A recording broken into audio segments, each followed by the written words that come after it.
गुरु प्यारी सात संगत जी, आप सभी को प्रेम भरी राधा स्वामी जी। सात संगत जी, एक बार सवाल जवाब के सेशन में किसी लड़के ने बाबा जी महाराज जी से बड़ा ही सुंदर प्रश्न किया।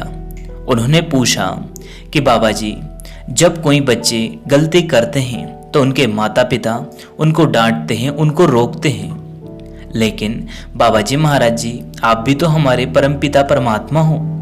फिर जब हम कोई गलती करते हैं तो आप हमें क्यों नहीं रोकते? सात संगत जी, यह सुनकर पंडाल में बैठी संगत एकदम से सभी खामोश हो गई। बाबा जी महाराज जी ने बड़े प्रेम प्यार से समझाया और आगे फरमाया। उन्होंने कहा कि बेटा, जरा पीछे मुड़कर तो देख। बाबा जी ने जो पंडाल में संगत बैठी थी उनकी तरफ इशारा करते हुए समझाया और कहा कि जितने लोग तेरे पीछे बैठे हैं उनमें से किसी से भी पूछ, कोई दुख है तो किसी को कोई परेशानी है, तो किसी को कोई बीमारी है, तो किसी को कोई तकलीफ है। यह सब दुख, बीमारियां और तकलीफें, ये सब उस परमपिता परमात्मा की ओर से हमें गलत कर्मों से रोकने के लिए आती है। दुख मालिक की तरफ से हमें सावधान करने का संकेत देता है।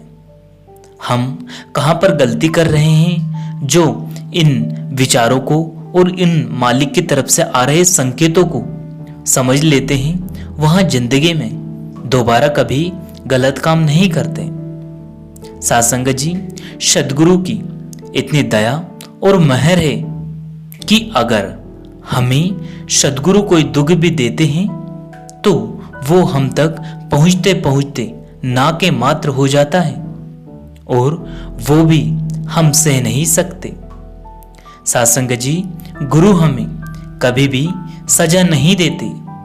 सजा जब भी मिलती है हमारे अपने कर्मों के परिणाम होते हैं। परमात्मा का हमें गलत कर्मों से रोकने का यह निराला ढंग होता है, तरीका होता है।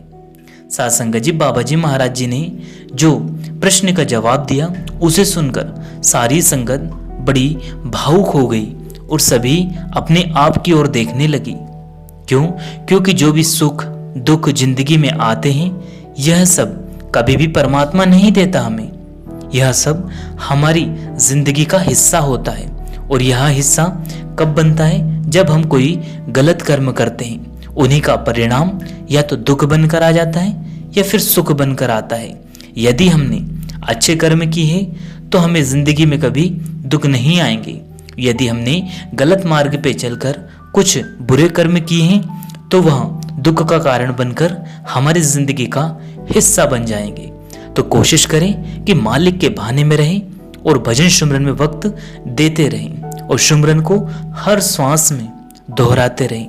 जितना ज्यादा मालिक से रिश्ता बनाएंगे उतना ज्यादा दुख तकलीफ मुसीबत और परेशानियों से रिश्ता टूटता जाएगा और आज नहीं तो कल वह मालिक हमें अपना लेगा। लेकिन उसके लिए हमें सबसे अधिक यदि प्रयास करना है तो वह मालिक के नाम का, यानी कि भजन सुमरन का। जितना ज्यादा समय हम भजन सुमरन में देंगे उतना अधिक वह मालिक हमारे करीब आता जाएगा और हमारा रिश्ता है वह सच्चा और मजबूत होता चला जाएगा। सात संगत जी, हमारे प्यारे बाबा जी महाराज जी हमें हमेशा समझाते रहते हैं कि वह मालिक जब भी मिलेगा अंतर्मन में मिलेगा। उन्होंने कई बार सत्संग में यहाँ वाणी भी ली है कि शब्द गुरु सुरत धुन चेला, यानी कि वह मालिक शब्द रूपी है।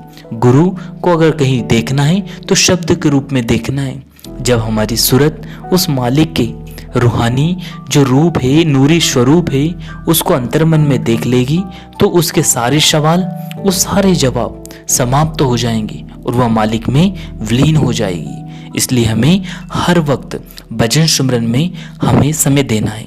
इसी के साथ अपनी वाणी को हम विराम देते हैं। फिर मिलेंगे किसी और वीडियो में। तब तक आप जी अपना और अपनों का ध्यान रखें।